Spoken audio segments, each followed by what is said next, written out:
ವೀಕ್ಷಕರೇ, ಬಿಸಿ ಬಿಸಿಯಾದ ಚಿಕನ್ ಬಿರಿಯಾನಿ ರೆಡಿಯಾಗಿದೆ.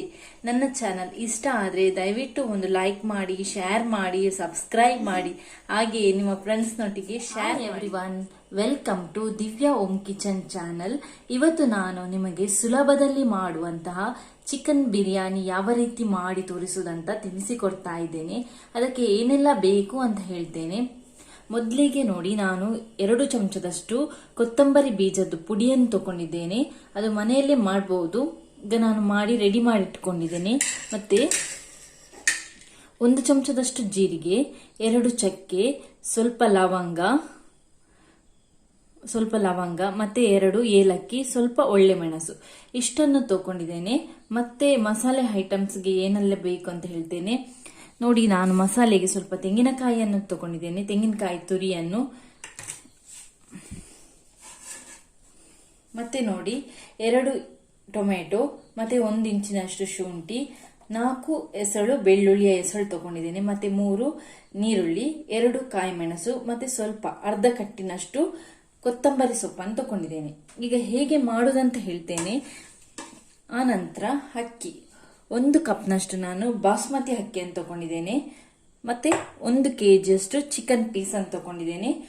ಮೊದಲಿಗೆ ನಾವು ಚಿಕನ್ ಮಾಡುವಾಗ ಅದನ್ನೆಲ್ಲ ಕ್ಲೀನ್ ಮಾಡಿ ಈ ರೀತಿಯಾಗಿ ಸ್ವಲ್ಪ ಅದಕ್ಕೆ ಅರಿಶಿನ ಮತ್ತು ಉಪ್ಪನ್ನು ಬೆರೆಸಿಡ್ಬೇಕು. ಯಾಕೆಂದ್ರೆ ಚಿಕನ್ ಚೆನ್ನಾಗಿ ಅದು ಮಸಾಲೆ ಉಪ್ಪು ಎಲ್ಲ ಎಳೆದುಕೊಳ್ಳುತ್ತೆ. ಈಗ ಮಸಾಲೆ ಫ್ರೈ ಮಾಡುವಂತ ಯಾವುದಂತ ಹೇಳ್ತೇನೆ.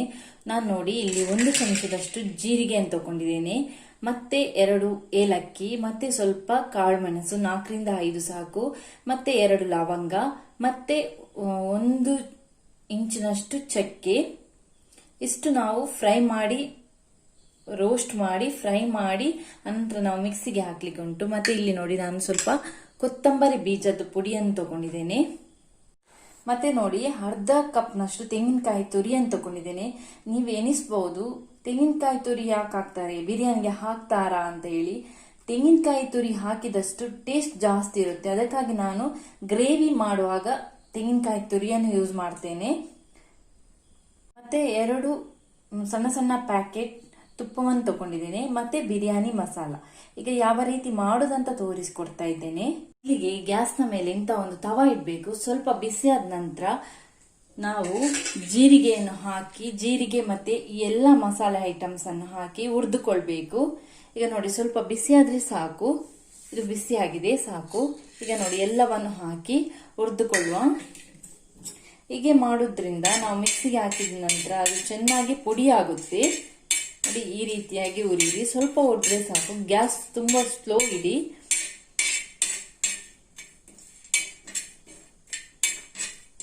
ಈ ಜೀರಿಗೆ ಎಲ್ಲ ಕರಟಿ ಹೋಗಬಾರ್ದು. ನಾವು ಫ್ರೈ ಮಾಡುವಾಗ ಜೀರಿಗೆ ಕರಟಿ ಹೋದ್ರೆ ಬಿರಿಯಾನಿ ಕೂಡ ಹಾಳಾಗುತ್ತೆ. ಹಾಗಾಗಿ ಸ್ವಲ್ಪ ಫ್ರೈ ಆದ್ರೆ ಸಾಕು.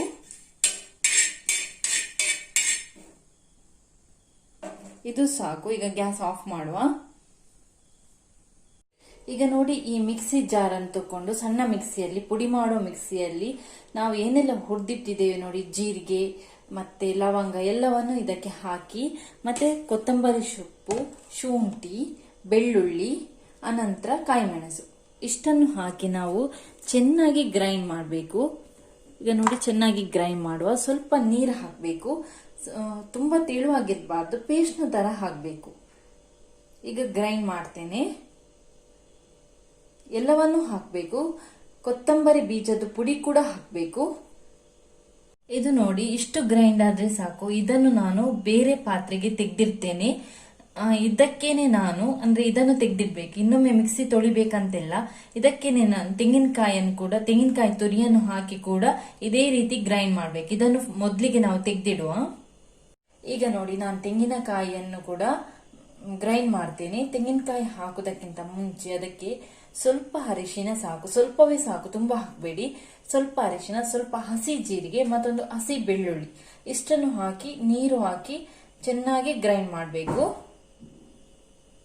ನೋಡಿ, ಇಷ್ಟು ಗ್ರೈಂಡ್ ಆದ್ರೆ ಸಾಕು ತೆಂಗಿನಕಾಯಿ. ಇದನ್ನು ನಾನು ಪಕ್ಕದಲ್ಲಿ ಇಡ್ತೇನೆ. ನೋಡಿ, ಇಂಥ ಬಾಣಲೆ ಒಂದನ್ನು ತಗೊಳ್ಳಿ. ಇದಕ್ಕೆ ನಾನು ಸ್ವಲ್ಪ ತುಪ್ಪವನ್ನು ಹಾಕ್ತೇನೆ. ಈಗ 1 ಸಣ್ಣ ಪ್ಯಾಕೆಟ್ ತುಪ್ಪವನ್ನು ಎಲ್ಲವನ್ನು ಹಾಕುವ. ನೀರಿನ ಪಸೆ ಎಲ್ಲ ಇರಬಾರ್ದು. ನೀರಿನ ಪಸೆ ಹೋಗ್ಬೇಕಂದ್ರೆ ಸ್ವಲ್ಪ ಬಾಣಲೆಯನ್ನು ಬಿಸಿಗೆ ಇಡಬೇಕು, ಆಗ ನೀರಿನ ಪಸೆ ಎಲ್ಲ ಹೋಗ್ತದೆ. ನೋಡಿ ಇಷ್ಟು ಸಾಕು. ತುಪ್ಪ ಜಾಸ್ತಿ ಕೂಡ ಹಾಕಬಾರ್ದು, ಜಾಸ್ತಿ ಆದರೆ ಒಳ್ಳೆಯದಾಗುವುದಿಲ್ಲ.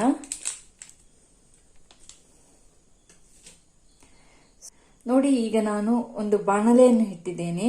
ಅದು ಸ್ವಲ್ಪ ಬಾಣಲೆ ಬಿಸಿ ಆದ ನಂತರ ಈ ರೀತಿಯಾಗಿ ತುಪ್ಪವನ್ನು ಹಾಕಿ, ಇದು ನಾನು ಗಾರ್ನಿಶಿಂಗ್ಗೆ ಮಾಡುವಂಥದ್ದು. ನೀರುಳ್ಳಿ 1 ಕಂಡೆಷ್ಟು ನಾನು ನೀರುಳ್ಳಿಯನ್ನು ತಗೊಂಡಿದ್ದೇನೆ, ಅದನ್ನು ಹಾಕ್ತೇನೆ. ಇದು ಸರಿ ಕೆಂಪಾಗಬೇಕು, ಯಾಕೆಂದ್ರೆ ಇದು ನಾನು ಅದರ ಮೇಲೆ ಹಾಕಲಿಕ್ಕೆ ಬಿರಿಯಾನಿ ಎಲ್ಲ ಆದ ನಂತರ ಅದರ ಮೇಲೆ ಗಾರ್ನಿಶ್ ಮಾಡ್ತೇನೆ. ಅದಕ್ಕಾಗಿ ನಾನು ಈ ರೀತಿಯಾಗಿ 1 ಕಂಡೆಷ್ಟು ನೀರುಳ್ಳಿಯನ್ನು ಚೆನ್ನಾಗಿ ಫ್ರೈ ಮಾಡಬೇಕು. ಅದು ಸರಿಯಾಗಿ ಕಲರ್ ನೋಡಿ ಇಷ್ಟು ಕರೆಕ್ಟ್ ಇದ್ರೆ ಸಾಕು. ಇದನ್ನು ನಾನು ಆಫ್ ಮಾಡ್ತೇನೆ. ಇದನ್ನು ಈಗ ತೆಗೆಯುವ. ಇದರಲ್ಲಿ ನಾನು ಬಿರಿಯಾನಿ ಮಾಡ್ತೇನೆ. ಇದು ಈಗ ತುಪ್ಪ ಉಂಟು, ಅದು ಹಾಗೆ ಇರಲಿ. ಇದನ್ನು ಮಾತ್ರ ನಾವು ಒಂದು ಬೌಲ್ಗೆ ಹಾಕಿ ಬೇರೆ ಇಡಬೇಕು. ವೀಕ್ಷಕರೇ, ಈಗ ನಾನು ಅನ್ನವನ್ನು ಮಾಡ್ತೇನೆ. ಬಾಸ್ಮತಿ ಅಕ್ಕಿಯನ್ನು ತಗೊಂಡಿದ್ದೇನೆ, ಇಂಡಿಯಾ ಗೇಟ್ ದಾವತ್ ಬಾಸ್ಮತಿ ಅಕ್ಕಿಯನ್ನು ತಗೊಂಡಿದ್ದೇನೆ. ಅನ್ನ ಮಾಡಬೇಕಾದ್ರೆ ನಾನು 1 ಕಪ್ನಷ್ಟು ಅಕ್ಕಿಯನ್ನು ತಗೊಂಡಿದ್ದೇನೆ. 1 ಕಪ್ಪಿಗೆ ನೀವು 2 ಲೋಟದಷ್ಟು, ಯಾವ ಕಪ್ನಲ್ಲಿ ನಾನು ಈ ಕಪ್ನಲ್ಲಿ ತಗೊಂಡಿದ್ದೇನೆ ಅದಕ್ಕೆ 2 ಲೋಟದಷ್ಟು ನೀರನ್ನು ಹಾಕ್ತೇನೆ. ಯಾವ ಕಪ್ನಲ್ಲಿ ನೀವು ಅಕ್ಕಿಯನ್ನು ತಗೊಳ್ತೀರಾ ಅದೇ ಕಪ್ಪಿನ, ಈಗ 1 ಕಪ್ ಆದ್ರೆ 2 ಲೋಟದಷ್ಟು ನೀರು, 2 ಕಪ್ ತಗೊಂಡ್ರೆ 4 ಲೋಟದಷ್ಟು ನೀರನ್ನು ಹಾಕಬೇಕು. ಈಗ ಇದು ಸ್ವಲ್ಪ ಕುದಿಲಿಕ್ಕೆ ಇಡಬೇಕು. ನೀರು ಚೆನ್ನಾಗಿ ಬಾಯ್ಲ್ ಆದ ನಂತರ ಅಕ್ಕಿಯನ್ನು ಹಾಕಬೇಕು. ನಾನು ಅಕ್ಕಿಯನ್ನು ಮೊದಲಿಗೆ ನೆನೆಸಿಡ್ಲಿಲ್ಲ, ಅದು ನನಗೆ ಹಾಗೆ ಮಾಡಿದ್ರೆ ಸರಿಯಾಗುದಿಲ್ಲ. ಹಾಗಾಗಿ ನಾನು ಅಕ್ಕಿಯನ್ನು ತೊಳೆದು ಇದಕ್ಕೇನೆ ಹಾಕ್ತೇನೆ. ಇದು ಒಂಚೂರು ಕುದಿ ಬಂದ ನಂತರ ಇದಕ್ಕೇನೆ ಹಾಕ್ತೇನೆ. ನಾನು ಅರ್ಧ ಗಂಟೆ ನೆನೆಸಿಡ್ಲಿಲ್ಲ ಅಕ್ಕಿಯನ್ನು, ಅದು ನನಗೆ ಪರ್ಫೆಕ್ಟ್ ಆಗಿ ಬರ್ತದೆ ಹಾಗೆ ಮಾಡಿದ್ರೆ ಬಿರಿಯಾನಿ. ಈಗ ನೋಡಿ ಫಸ್ಟಿಗೆ ಇದನ್ನು ನಾನು ಕುದಿಲಿಕ್ಕೆ ಇಡ್ತೇನೆ. ಇದು ನೋಡಿ ಕೇವಡದ ಎಲೆ ಅಂತ ಹೇಳ್ತಾರೆ, ಇದು ಬಿರಿಯಾನಿಗೆ ಹಾಕುವಂತ ಎಲೆ. ಇದನ್ನು ಹಾಕಿದ್ರೆ ಬಿರಿಯಾನಿ ತುಂಬಾ ಪರಿಮಳಯುಕ್ತವಾಗಿರುತ್ತೆ. ಇದರ ನಾನು ಗಿಡವನ್ನು ನಿಮ್ಗೆ ತೋರಿಸ್ತೇನೆ. ಈಗ ನೋಡಿ ಇದನ್ನೇ ನಾನು ನೀರಿಗೆ ಹಾಕ್ತೇನೆ. ಅದು ನೀರು ಚೆನ್ನಾಗಿ ಬಾಯ್ಲ್ ಆಗಬೇಕು. ನೋಡಿ ಅನ್ನ ಮಾಡ್ಲಿಕ್ಕೆ ನಾನು ನೀರಿಟ್ಟಿದ್ದೇನೆ, ಅದಕ್ಕೇನೆ ನಾನು ಈ ಬಿರಿಯಾನಿ ಎಲೆಯನ್ನು ಹಾಕಿದ್ದೇನೆ. ಇದು ಕೇವಡದ ಎಲೆ ಅಂತ ಹೇಳ್ತಾರೆ. ಇನ್ನೊಂದು ಬರ್ತದೆ ಬಿರಿಯಾನಿ ಎಲೆ, ಬೇ ಲೀವ್ಸ್ ಅಂತ, ಅದನ್ನು ಕೂಡ ಹಾಕ್ಬಹುದು, ಇದನ್ನು ಕೂಡ ಹಾಕ್ಬಹುದು. ನೋಡಿ ನೀರು ಚೆನ್ನಾಗಿ ಕುದಿತಾ ಉಂಟು. ಅದಕ್ಕೆ ನಾನು 2 ಲವಂಗವನ್ನು ಹಾಕ್ತಿದ್ದೇನೆ, ಮತ್ತೆ 1 ಮರಾಠಿ ಮೊಗ್ಗನ್ನು ಹಾಕ್ತಿದ್ದೇನೆ. ಚಕ್ಕೆ ಇದ್ರೆ ಚಕ್ಕೆ ಕೂಡ ಹಾಕ್ಬಹುದು. ಇದು ಚೆನ್ನಾಗಿ ಬಾಯ್ಲ್ ಆಗಬೇಕು. ಈಗ ನೋಡಿ ಇಷ್ಟು ಬಾಯ್ಲ್ ಆಗ್ತಾ ಉಂಟು. ಇದಕ್ಕೆ ನಾನೀಗ ಸ್ವಲ್ಪ ಲಿಂಬೆ ರಸವನ್ನು ಹಾಕ್ತೇನೆ, ಮತ್ತೆ ಆನಂತರ ಅಕ್ಕಿಯನ್ನು ಹಾಕ್ತೇನೆ. ಈಗ ನೋಡಿ ಅಕ್ಕಿಯನ್ನು ಹಾಕಿದ್ದೇನೆ. ಅಕ್ಕಿಯನ್ನು ನೆನೆಸಿಡ್ಲಿಲ್ಲ, ತೊಳೆದು ತಂದು ಡೈರೆಕ್ಟ್ ಆಗಿ ಹಾಕಿದ್ದೇನೆ. ಇದಕ್ಕೆ ಬೇಕಾದಷ್ಟು ಉಪ್ಪನ್ನು ನೋಡಿ ಹಾಕಿ, ಮತ್ತೆ ಸ್ವಲ್ಪ ತುಪ್ಪವನ್ನು ಕೂಡ ಹಾಕಬೇಕು. ಈಗ ಇದಕ್ಕೆ 1 ಚಮಚದಷ್ಟು ಉಪ್ಪನ್ನು ಹಾಕುವ. ನೋಡಿ ಸ್ವಲ್ಪ ತುಪ್ಪವನ್ನು ಹಾಕ್ತೇನೆ, ಸ್ವಲ್ಪ ಸಾಕು, ತುಂಬ ಬೇಡ. ಇದಕ್ಕೆ ನಾನು ತುಪ್ಪವನ್ನು ಹಾಕಿದ್ದೇನೆ, ಮತ್ತೆ ಸ್ವಲ್ಪ 1 ಚಮಚದಷ್ಟು ಉಪ್ಪನ್ನು ಹಾಕಿದ್ದೇನೆ. ಉಪ್ಪು ಜಾಸ್ತಿ ಹಾಕ್ಲಿಕ್ಕೆ ಹೋಗಬೇಡಿ, ಸ್ವಲ್ಪನೇ ಹಾಕಿ. ಇದು ಈಗ ತುಂಬ ಬೇಯಬಾರ್ದು, 1/4 ವಾಸಿ ಬೆಂದ್ರೆ ಸಾಕು. ತುಂಬ ಬೆಂದ್ರೆ ನೀವು ಮತ್ತೆ ಬಿರಿಯಾನಿ ಎಲ್ಲ ಹಾಕುವಾಗ ಇದು ತುಂಬ ಬೇಯ್ತದೆ, ಆಗ ತಿನ್ಲಿಕ್ಕೆ ಕೂಡ ರುಚಿ ಆಗುದಿಲ್ಲ. ಹಾಗಾಗಿ ಸ್ವಲ್ಪ ಬೆಂದ್ರೆ ಸಾಕು. 100%ಗಿಂತ 85% ಬೆಂದ್ರೆ ಸಾಕು. ಅಕ್ಕಿಯಲ್ಲಿ ಹಾಕಿದ ನಂತರ ಸ್ವಲ್ಪ ಸೌಟಿಂದ ಈ ರೀತಿಯಾಗಿ ಮಗಚಬೇಕು. ನೋಡಿ ಇದು ಚೆನ್ನಾಗಿ ಇನ್ನು ಬೇಯಲಿ, ಅಂದ್ರೆ 85% ಬೆಂದ್ರೆ ಸಾಕು. ಇದಕ್ಕೆ ಒಂದು ಮುಚ್ಚಳವನ್ನು ಮುಚ್ಚಿಡುವ. ನೋಡಿ ಅನ್ನ ಇಷ್ಟು ಬೆಂದ್ರೆ ಸಾಕು. ಈಗ ನಾನು ಗ್ಯಾಸ್ ಅನ್ನು ಆಫ್ ಮಾಡ್ತೇನೆ. 1/4 ಗಂಟೆ ಬಿಟ್ಟು ನೋಡುವ. ಈಗ ಗ್ಯಾಸ್ ಅನ್ನು ಆಫ್ ಮಾಡುವ.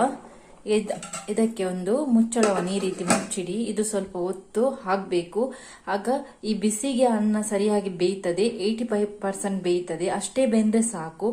ಈಗ ಈ ರೀತಿಯಾಗಿ ಮುಚ್ಚಳವನ್ನು ಮುಚ್ಚಿಡುವ. 1/4 ಗಂಟೆ ಬಿಟ್ಟು ನೋಡ್ಬೇಕು. ವೀಕ್ಷಕರೇ ನೋಡಿ ಇದು ಅನ್ನ ಆಗಿದೆ, ಇಷ್ಟೇ ಬೇಯಬೇಕು, ತುಂಬಾ ಬೇಯಬಾರ್ದು.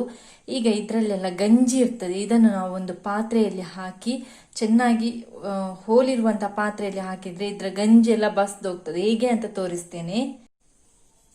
ಈ ರೀತಿಯ ಇದರ ಕೆಳಗಡೆ ಹೋಲಿರುತ್ತೆ ನೋಡಿ, ಈ ರೀತಿಯಾಗಿ ಹೋಲಿರುತ್ತೆ ನೋಡಿ, ಈ ರೀತಿಯಾಗಿ ಕೆಳಗಡೆ ಹೋಲೆಲ್ಲ ಉಂಟು ಇದರಲ್ಲಿ. ಹೀಗೆ ಹಾಕುದ್ರಿಂದ ಅದರ ಏನು ಗಂಜಿ ಹೇಳ್ತಾರೆ ನೋಡಿ, ಅದು ಚೆನ್ನಾಗಿ ಬಸಿದು ಹೋಗುತ್ತೆ. ಇದನ್ನು ಈ ರೀತಿಯಾಗಿ ಸ್ವಲ್ಪ ಹರಡಿ ಈಗ ಇದು ಒಂದು 5 ನಿಮಿಷಗಳ ಕಾಲ ಚೆನ್ನಾಗಿ ಅದರ ಗಂಜಿಯಿಂದ ಬೇರ್ಪಡಬೇಕು. ಹೀಗೆ ಮಾಡೋದ್ರಿಂದ ಅದು ಚೆನ್ನಾಗಿ ಅದರ ಗಂಜೆಲ್ಲ ಬಸಿದು ಹೋಗುತ್ತೆ. ವೀಕ್ಷಕರೇ, ಈಗ ನಾನು ತುಪ್ಪವನ್ನು ಹಾಕಿದ್ದೇನೆ, ಮತ್ತೆ ಸ್ವಲ್ಪ ಎಣ್ಣೆಯನ್ನು ಕೂಡ ಆ್ಯಡ್ ಮಾಡಿದ್ದೇನೆ, ತೆಂಗಿನಕಾಯಿ ಎಣ್ಣೆಯನ್ನು ಹಾಕಿ. ಈಗ ನೋಡಿ, ಇದು ಚೆನ್ನಾಗಿ ಬಿಸಿ ಆಗಿದೆ. ನಾನು 2 ಭಾಗದಷ್ಟು ನೀರುಳ್ಳಿಯನ್ನು ಕಟ್ ಮಾಡಿಟ್ಟಿದ್ದೇನೆ. ಮೊದಲಿಗೆ ನಾವು ನೀರುಳ್ಳಿಯನ್ನು ಹಾಕುವ. ಇದು ಚೆನ್ನಾಗಿ ಫ್ರೈ ಆಗಬೇಕು, ಸ್ವಲ್ಪ ಬ್ರೌನ್ ಕಲರ್ ಬರುವಷ್ಟು ಫ್ರೈ ಆದರೆ ಸಾಕು.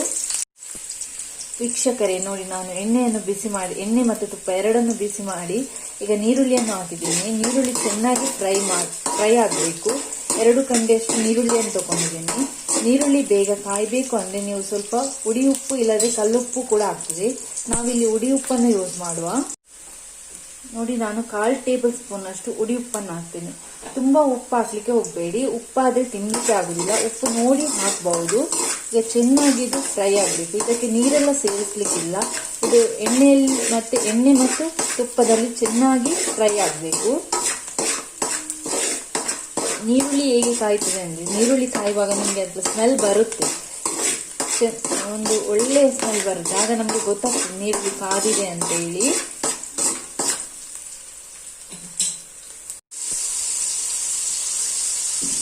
ನೋಡಿ, ಟೊಮೆಟೊವನ್ನು ಹಾಕಿದ್ದೇನೆ, ಚೆನ್ನಾಗಿ ಫ್ರೈ ಮಾಡಿ. ವೀಕ್ಷಕರೇ, ವಿಡಿಯೋವನ್ನು ಎಲ್ಲಿಯೂ ಕೂಡ ಸ್ಕಿಪ್ ಮಾಡಬೇಡಿ. ಸ್ಕಿಪ್ ಮಾಡಿದರೆ ನಿಮಗೆ ಏನೂ ಈಗ ನೋಡಿ, ಇದು ಇಷ್ಟು ಸಾಕು. ಇದಕ್ಕೆ ನಾನು ಕರ್ದಿಟ್ಟಂತಹ ಮಸಾಲೆಯನ್ನು ಹಾಕ್ತೇನೆ. ಮೆಣಸು, ಕೊತ್ತಂಬರಿ ಸೊಪ್ಪೆಲ್ಲ ಹಾಕಿ ಮಿಕ್ಸಿಯಲ್ಲಿ ಗ್ರೈಂಡ್ ಮಾಡಿದಂಥ ಮಸಾಲೆಯನ್ನು ಹಾಕಬೇಕು.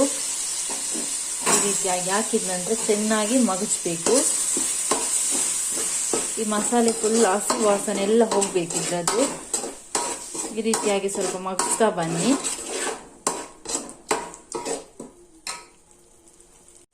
ನೋಡಿ, ಈ ಮಸಾಲೆಯಲ್ಲಿ ಹಸಿ ವಾಸನೆ ಇರುತ್ತೆ, ಅದು ಹೀಗೆ ನಾವು ಫ್ರೈ ಮಾಡುವಾಗ ಚೆನ್ನಾಗಿ ಹೋಗುತ್ತೆ ಹಸಿ ವಾಸನೆ ಎಲ್ಲ. ಈ ರೀತಿಯಾಗಿ ಚೆನ್ನಾಗಿ ಫ್ರೈ ಮಾಡಿ. ಇದು ನೋಡಿ, ಚೆನ್ನಾಗಿ ಫ್ರೈ ಆಗಿದೆ, ಹಸಿ ವಾಸನೆ ಕೂಡ ಹೋಗಿದೆ. ಇದಕ್ಕೆ ನಾನು ಕರ್ದಿಟ್ಟಂತ ತೆಂಗಿನಕಾಯಿ ತುರಿಯನ್ನು ಹಾಕ್ತಾ ಇದ್ದೇನೆ. ನೋಡಿ, ಈ ರೀತಿಯಾಗಿ ಇದನ್ನು ಕೂಡ ಸ್ವಲ್ಪ ಚೆನ್ನಾಗಿ ಫ್ರೈ ಮಾಡಬೇಕು. ಚೆನ್ನಾಗಿ ಫ್ರೈ ಮಾಡಿ. ನೋಡಿ, ಇದು ಮಸಾಲ ಚೆನ್ನಾಗಿ ಫ್ರೈ ಆಗಿದೆ. ಇದಕ್ಕೆ ನಾನು ಒಂದೊಂದು ಕೋಳಿ ಪೀಸನ್ನು ಇಡ್ತಾ ಬರ್ತೇನೆ. ನೋಡಿ, ಈ ರೀತಿಯಾಗಿ ಕೋಳಿ ಪೀಸ್ಗಳನ್ನು ಹಾಕಿ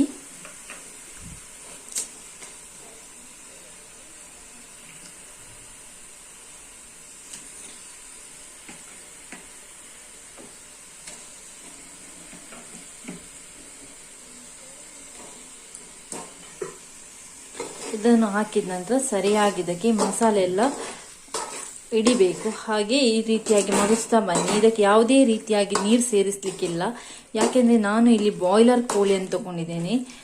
ಬಾಯ್ಲರ್ ಕೋಳಿಯಲ್ಲಿ ತುಂಬಾ ನೀರಿರುತ್ತೆ, ಹಾಗಾಗಿ ಈ ಕೋಳಿಗೆ ನೀರು ಹಾಕಬಾರ್ದು. ಬಾಯ್ಲರ್ ಕೋಳಿ ಎಲ್ಲ ಮಾಡುವಾಗ ನೀರು ಸೇರಿಸಬಾರ್ದು, ಅದರಲ್ಲಿ ತುಂಬಾ ನೀರು ಬಿಡುತ್ತೆ.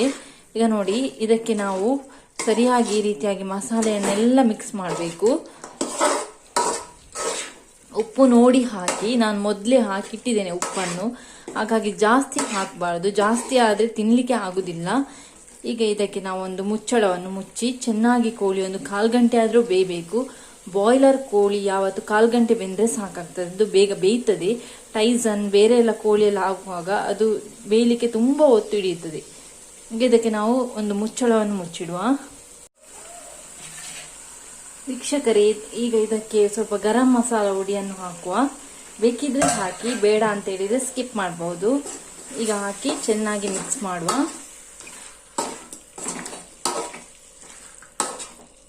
ಈ ರೀತಿಯಾಗಿ ಮುಚ್ಚಳವನ್ನು ಮುಚ್ಚಿ ಒಂದು 1/4 ಗಂಟೆ ಬೇಯಿಸುವ. ಗ್ಯಾಸ್ ಫ್ಲೇಮ್ ಯಾವತ್ತು ಲೋ ಅಲ್ಲಿ ಇಡಬೇಕು, ತುಂಬಾ ಫಾಸ್ಟ್ ಇಡ್ಲಿಕ್ಕೆ ಹೋಗಬೇಡಿ, ತುಂಬಾ ಸ್ಲೋ ಇಟ್ಟು ಬೇಯಿಸಿ. ವೀಕ್ಷಕರೇ ನೋಡಿ, ಇದಕ್ಕೆ ನಾನು ಸ್ವಲ್ಪನೂ ಕೂಡ ನೀರು ಹಾಕಲಿಲ್ಲ. ಕೋಳಿಯಲ್ಲೇ ಇದ್ದಂತ ನೀರು ಎಷ್ಟು ಚೆನ್ನಾಗಿ ನೀರು ಬಿಡ್ತಾ ಉಂಟಂತೇಳಿ. ನೀವು ಇದಕ್ಕೆ ಬಾಯ್ಲರ್ ಕೋಳಿಗೆ ಹೆಚ್ಚು ನೀರು ಹಾಕ್ಲಿಕ್ಕೆ ಹೋಗಬೇಡಿ, ನೀರು ಹಾಕೋದೇ ಬೇಡ, ಯಾಕೆಂದ್ರೆ ಇದರಲ್ಲಿ ನೀರು ತುಂಬಾ ಇರುತ್ತೆ, ಈ ರೀತಿಯಾಗಿ ಬಿಡುತ್ತೆ. ನೀವು ನೀರು ಹಾಕಿದ್ರೆ ಪುನಃ ಅದು ತುಂಬಾ ನೀರಾಗಿ ಬರುತ್ತೆ. ಈಗ ನೋಡಿ, ಇದಕ್ಕೆ ಉಪ್ಪೆಲ್ಲ ಕಡಿಮೆ ಇದ್ರೆ ಈಗಲೇ ನೋಡಿ ಹಾಕಿ. ಇದೊಂದು 1/4 ಗಂಟೆ ಆದ ನಂತರ ಬೇಯ್ತದೆ ಚೆನ್ನಾಗಿ. 1/4 ಗಂಟೆ ಆದ ನಂತರ ಒಂದು ಪೀಸ್ ತೆಗೆದು ನೋಡಿ ಬೆಂದಿದ ಇಲ್ವಾ ಅಂತೇಳಿ. ಈಗ ನೋಡಿ ಕೋಳಿ ಸ್ವಲ್ಪ ಬೇಯ್ತಾ ಬರುವಾಗ ನಾವು ಬಿರಿಯಾನಿ ಮಸಾಲೆಯನ್ನು ಆ್ಯಡ್ ಮಾಡುವ. 2 ಟೇಬಲ್ ಸ್ಪೂನ್ ಅಷ್ಟು ಬಿರಿಯಾನಿ ಮಸಾಲೆ ಹಾಕಬೇಕು. SRR ಕಂಪನಿಯವರ ಬಿರಿಯಾನಿ ಮಸಾಲೆ ಅಂತ ತಗೊಂಡಿದ್ದೇನೆ. ಇದು ತುಂಬಾ ಒಳ್ಳೆದುಂಟು, SRR ಕಂಪನಿಯವರದ್ದು. ನೋಡಿ ಈ ರೀತಿಯಾದ ಬಿರಿಯಾನಿ ಮಸಾಲೆ SRR ಕಂಪನಿಯವರದ್ದು.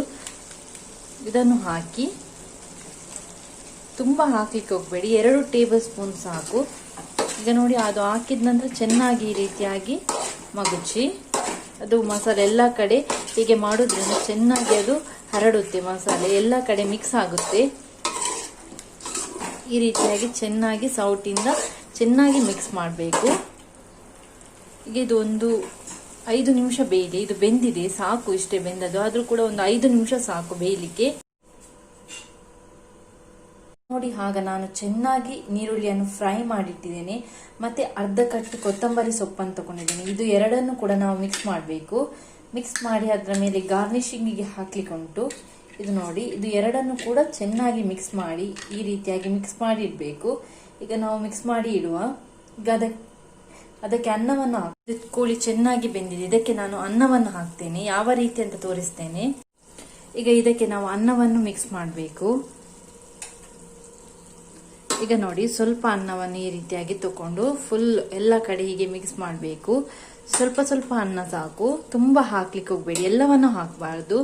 ಈ ರೀತಿಯಾಗಿ ಒಂದೊಂದು ಪದರ ಮಾಡಿಡ್ಬೇಕು. ತೋರಿಸ್ತೇನೆ ಯಾವ ರೀತಿ. ಇಲ್ಲಿಗೆ ಈ ರೀತಿಯಾದ ಒಂದು ಪದರ ಮಾಡಿಡ್ಬೇಕು. ಇದಕ್ಕೆ ನಾವು ಸ್ವಲ್ಪ ತುಪ್ಪ, ಸ್ವಲ್ಪವೇ ಸಾಕು, ಸ್ವಲ್ಪ ಇಷ್ಟೇ ಸಾಕು, ಇಷ್ಟು ಸ್ವಲ್ಪ ತುಪ್ಪ ಹಾಕಿ ಮತ್ತೆ ಇದರ ಮೇಲೆ ನಾವು ಗಾರ್ನಿಶಿಂಗ್ಗೆ ತಗೊಂಡಿದ್ದೇವಲ್ಲ ನೀರುಳ್ಳಿ ಮತ್ತೆ ಕೊತ್ತಂಬರಿ ಸೊಪ್ಪನ್ನು ಅದರ ಮೇಲೆ ಸ್ವಲ್ಪವೇ ಹಾಕಬೇಕು. ತುಂಬಾ ಹಾಕ್ಲಿಕ್ಕಿಲ್ಲ, ಎಲ್ಲವನ್ನು ಒಮ್ಮೆಲೆ ಹಾಕ್ಲಿಕ್ಕಿಲ್ಲ. ಈ ರೀತಿಯಾಗಿ ಸ್ವಲ್ಪ ಸ್ಪ್ರಿಂಕಲ್ ಮಾಡಬೇಕು. ಈ ರೀತಿಯಾಗಿ ಈಗ ಇನ್ನೊಂದು ಪದರ ಹಾಗೆ ಅನ್ನವನ್ನು ಹಾಕಬೇಕು. ತೋರಿಸ್ತೇನೆ ಯಾವ ರೀತಿ ಅಂತ ಹೇಳಿ. ಅದರ ಅದೇ ರೀತಿ ಮಾಡಿಟ್ಟಿದ್ದೇನೆ. ಅದಕ್ಕೆ ಕೂಡ ಹಾಗೆ ಸ್ವಲ್ಪ ತುಪ್ಪವನ್ನು ಬೆರೆಸಿದ್ರೆ ಸಾಕು. ಇನ್ನೊಂದು ಪದರವನ್ನು ಅದೇ ರೀತಿ ಮಾಡಿಟ್ಟಿದ್ದೇನೆ. ಅದಕ್ಕೆ ಕೂಡ ಹಾಗೆ ಸ್ವಲ್ಪ ನೀರುಳ್ಳಿ ಮತ್ತೆ ಕೊತ್ತಂಬರಿ ಸೊಪ್ಪನ್ನು ಈ ರೀತಿಯಾಗಿ ಸ್ಪ್ರಿಂಕಲ್ ಮಾಡಿಡಿ. ಹೀಗೆ ಸ್ವಲ್ಪ ಅದರ ಮೇಲೆ ಹಾಕಿಟ್ರೆ ಸಾಕು. ಈಗ ಇನ್ನೊಂದು ಪದರ ಅದೇ ರೀತಿಯಾಗಿ ಮಾಡಬೇಕು. ಈಗ ಇದನ್ನು ಕೂಡ ಅದೇ ರೀತಿಯಲ್ಲಿ ಎಲ್ಲವನ್ನು ಹಾಕುವ. ಇದು ಆಯ್ತು, ಅನ್ನ ಎಲ್ಲ ಫಿನಿಶ್ ಆಯ್ತು. ಇಲ್ಲಿಗೆ ಇದೆಲ್ಲವನ್ನು ಹಾಕುವ. ಮತ್ತೆ ಇದಕ್ಕೆ ಸ್ವಲ್ಪ ಬಿರಿಯಾನಿ ಮಸಾಲವನ್ನು ಹಾಕಿಡುವ. ಮತ್ತೆ ಇದು ನೋಡಿ, ತುಂಬಾ ಸಿಮ್ಮಲ್ಲಿಟ್ಟು ಬೇಯಿಸ್ಬೇಕು. ಇನ್ನು ಜಾಸ್ತಿ ಗ್ಯಾಸ್ ಲೋ ಫ್ಲೇಮಲ್ಲಿ ಇಡಬಾರ್ದು, ಹೈ ಫ್ಲೇಮಲ್ಲಿ ಕೂಡ ಇಡಬಾರ್ದು. ಲೋನೂ ಕೂಡ ಅಲ್ಲ, ಹೈನೂ ಕೂಡ ಅಲ್ಲ. ತುಂಬಾ ಸ್ಲೋ ಅಂದ್ರೆ ತುಂಬಾ ಸ್ಲಿಮ್ ಅಲ್ಲಿ ಈ ರೀತಿಯಾಗಿ ಒಂದು ಸ್ಪೂನ್ ಸಹಾಯದಿಂದ ಇಲ್ಲಿ ಸ್ವಲ್ಪ ಹೋಲ್ ಮಾಡಿಡಿ. ಹೀಗೆ ಮಾಡೋದ್ರಿಂದ ಅದು ಮಸಾಲ ಚೆನ್ನಾಗಿ ಎಳೆದುಕೊಳ್ಳುತ್ತೆ, ಸರಿಯಾಗಿ ಬೇಯುತ್ತೆ. ಮತ್ತೆ ನೋಡಿ, ಈ ರೀತಿಯಾಗಿ ಒಂದು ಹೋಲ್ ಮಾಡಿಟ್ರೆ ಆಯ್ತು. ಹೋಲ್ ಮಾಡಿಟ್ಟು ಒಂದು 5 ನಿಮಿಷಗಳ ಕಾಲ ತುಂಬಾ ಸಿಮ್ಮಲ್ಲಿಟ್ಟು ಬೇಯಿಸಬೇಕು. ತುಂಬಾ ಸಿಮ್ಮಲ್ಲಿಟ್ಟು ಬೇಯಿಸುವ. ಈಗ ಗ್ಯಾಸ್ ಆಫ್ ಮಾಡಿದ್ದೇನೆ. ಈಗ ಎಲ್ಲವನ್ನು ಚೆನ್ನಾಗಿ ಮಿಕ್ಸ್ ಮಾಡುವ. ನೋಡಿ, ನೀವು ಅನ್ನವನ್ನು ತುಂಬಾ ಬೇಯಿಸಿದ್ರೆ ಹೀಗೆ ಮಿಕ್ಸ್ ಮಾಡುವಾಗ ಅದು ಎಲ್ಲ ಉಡಿ ಆಗ್ತದೆ. ಹಾಗಾಗಿ ಅನ್ನವನ್ನು ಜಾಸ್ತಿ ಬೇಯಿಸಬಾರ್ದು. ನೋಡಿ, ಈ ರೀತಿಯಾಗಿ ಚೆನ್ನಾಗಿ ಎಲ್ಲ ಕಡೆ ಮಸಾಲೆ ಹೋಗುವ ಹಾಗೆ ಎಲ್ಲ ಮಿಕ್ಸ್ ಮಾಡಿ. ವೀಕ್ಷಕರೇ, ಬಿಸಿ ಬಿಸಿಯಾದ ಚಿಕನ್ ಬಿರಿಯಾನಿ ರೆಡಿ ಆಗಿದೆ. ನನ್ನ ಚಾನಲ್ ಇಷ್ಟ ಆದರೆ ದಯವಿಟ್ಟು ಒಂದು ಲೈಕ್ ಮಾಡಿ, ಶೇರ್ ಮಾಡಿ, ಸಬ್ಸ್ಕ್ರೈಬ್ ಮಾಡಿ, ಹಾಗೆಯೇ ನಿಮ್ಮ ಫ್ರೆಂಡ್ಸ್ನೊಟ್ಟಿಗೆ ಶೇರ್ ಮಾಡಿ. Thank you for watching.